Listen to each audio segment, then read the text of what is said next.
మీ policy స్పష్టంగా కనబడతా ఉన్నది. ఏంది మీ పాలసీ? మేము కొంటే ధాన్యం 2400 ఇవ్వాలి, వరే మొక్కజొన్న అయితే 3600 ఇవ్వాలి. అట్లా కాకుండా రైతును 4 రోజులు అక్కడే ఏడిపిస్తే పోయి అక్కడ ప్రైవేట్లో అమ్ముకుంటాడు. ఎవరో సేటుకో ఎవరో రైస్ మిల్లానికో అమ్ముకుంటాడు. 1700 1800 సచినోడి పెళ్ళికి వచ్చిందే కట్నం అన్నట్టు ప్రభుత్వం ఎట్లా కొంటలేదు కదా, ఆయన వర్షం కింద పడితే నాశనం అయిపోతుంది పంట, మొలకెత్తితే మళ్ళీ వీళ్ళు కొనరు అని చెప్పి ఇవాళ ఆ పరిస్థితుల్లో రైతు ఉన్నాడు. ఇవాళ ముఖ్యమంత్రి గారు ఇంకా కూడా బుకాయింపులతో, బెదిరింపులతో, హుంకరింపులతో, అబద్ధాలతో నెట్టుకొస్తా అనుకుంటా ఉన్నాడు. మేము ప్రభుత్వంలో ఉన్నప్పుడు ఇదే ముఖ్యమంత్రి గారు తరుగు గురించి బాగా మాట్లాడిండు. ఇంత తీస్తారు, అట్లెట్లా తీస్తారు, ఇట్లెట్లా తీస్తారు. ఇవాళ వాస్తవానికి 6 నుంచి 8 కిలోల తరుగు తీస్తూ ఉన్నారు. ఇది వాస్తవం. ముఖ్యమంత్రి గారిని కాంగ్రెస్ పార్టీ నాయకులను ఒకటే అడుగుతున్నా, ప్లేస్ మీరు డిసైడ్ చేయండి, ఏ ఊరు మీరు డిసైడ్ చేయండి, మేము వస్తాం, మా నాయకులందరం వస్తాం. ఏ సెంటర్ కన్నా పోదాం రాష్ట్రంలో. మీరు కొడంగల్ నియోజకవర్గంలోని ఏ సెంటర్ అయినా మేము రెడీ.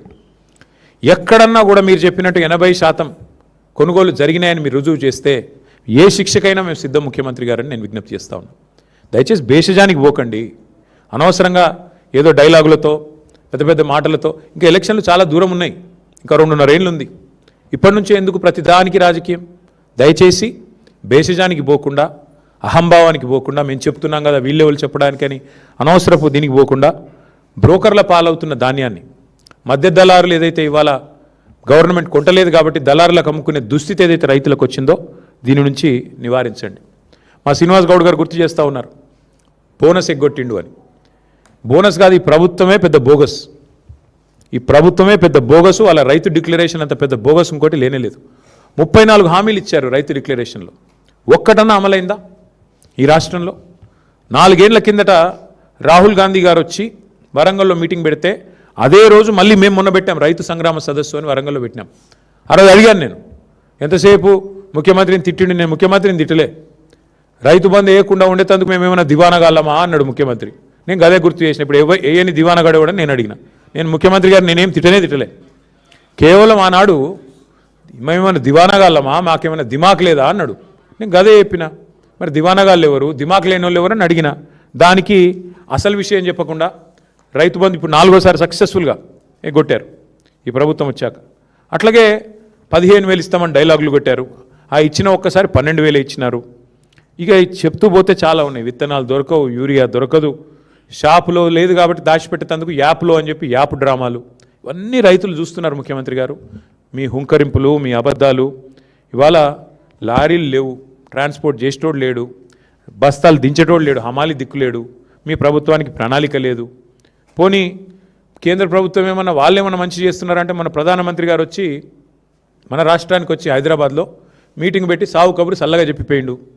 రైతులు యూరియా వాడుడు తక్కువ చేయాలి, బంగారం కొనుడు తక్కువ చేయాలి. మరి ఆ పెద్ద మనిషి వచ్చి శుద్ధులు చెప్పిండు. దాన్ని బట్టి అర్థమయ్యేది ఏంటంటే నాకు వచ్చే సీజన్లో కూడా తప్పదు. కాంగ్రెస్ అనే ఈ దరిద్రం ఈ రాష్ట్రంలో ఉన్నంతకాలం రైతులకు ఇక్కట్లు తప్పవు, మళ్ళీ యూరియా దొరకదు. ఆయన కేంద్ర ప్రభుత్వానికి నాయకత్వం వహించే పెద్ద ఆయన మోడీ గారు చెప్తున్నారు. ఇక రాష్ట్రంలో ఉన్న మంత్రులకు, ముఖ్యమంత్రి గారికి డబ్బు సంచుల మీద ఉన్న దృష్టి ధాన్యం సంచుల మీద లేదు, యూరియా సంచుల మీద లేదు. కాబట్టి మరి ముందస్తు ప్రణాళికలు లేవు, ప్లానింగ్ లేదు, ముఖ్యమంత్రికి అసలు సోయే లేదు. గన్నీ బ్యాగులు దొరకవు కానీ గన్లు మాత్రం బాగా దొరుకుతున్నాయి. ఇది మీకు తెలుసు, నేను చెప్పక్కర్లేదు దానికి మించి. చివరికి టార్పాలిన్ కవర్లు కూడా ఆఖరికి ఇప్పుడు వర్షం వచ్చేసింది, దగ్గరకు వచ్చిన టైం, టార్పాలిన్ కవర్లు కూడా ఇచ్చే దిక్కు లేదు ఇవాళ ఆ కేంద్రాలలో. మళ్ళీ రైతులే తెచ్చుకోవాలి, రైతులే కాపాడుకోవాలి. ఆరుగాలం కష్టపడి పండించిన పంటను కాపాడుకోకపోతే ఇవాళ ఈ ప్రభుత్వం అయితే ఏమీ చేయదు అనేది స్పష్టంగా అందరికీ అర్థమైపోయింది. ఇక నేను అనేదల్లా ఒకటే, మీరు భూముల మీద పెట్టే శ్రద్ధ, భూదోపిడీ మీద పెట్టే శ్రద్ధ, భూహారతి ఏదైతే తెచ్చారో ఆ భూహారతి ద్వారా స్వాహా చేస్తున్న కార్యక్రమం వేం నరేందర్ రెడ్డి గారు నిన్నగాక మొన్న మా సోదరుడు మన్నే కృషాంక్ బయటపెట్టినాడు. ఎట్లా కే సముద్రం మండలంలో అసైన్డ్ పట్టాలను రాయించుకున్నాడు, భూహారతి ద్వారా ఎట్లా స్వాహా చేసినాడు మా సోదరుడు బయటపెట్టాడు. నిన్న శంషాబాద్లో ఎంఆర్ఓ గారి కార్యాలయం మీద ఏసీబీ రైడ్ అయితే అక్కడ కూడా జరిగిన భూదోపిడి. ముఖ్యమంత్రి గారి అనుచరుడు 90 ఎకరాల సీలింగ్ భూమిని ఎంఆర్ఓ స్థాయిలో, కలెక్టర్ స్థాయిలోనే ఉత్తర్వులు ఇచ్చేసి, ఉత్తర్వులు కూడా ఉన్నాయి, కావాలంటే మీకు ఇస్తాను. దోపిడీ ఎట్లా చేశారు? 1000 కోట్ల విలువైన భూమిని నిన్ననే ఏసీబీ రైడ్లో దొరికినారు. వీటి మీద ముఖ్యమంత్రి గారి దగ్గర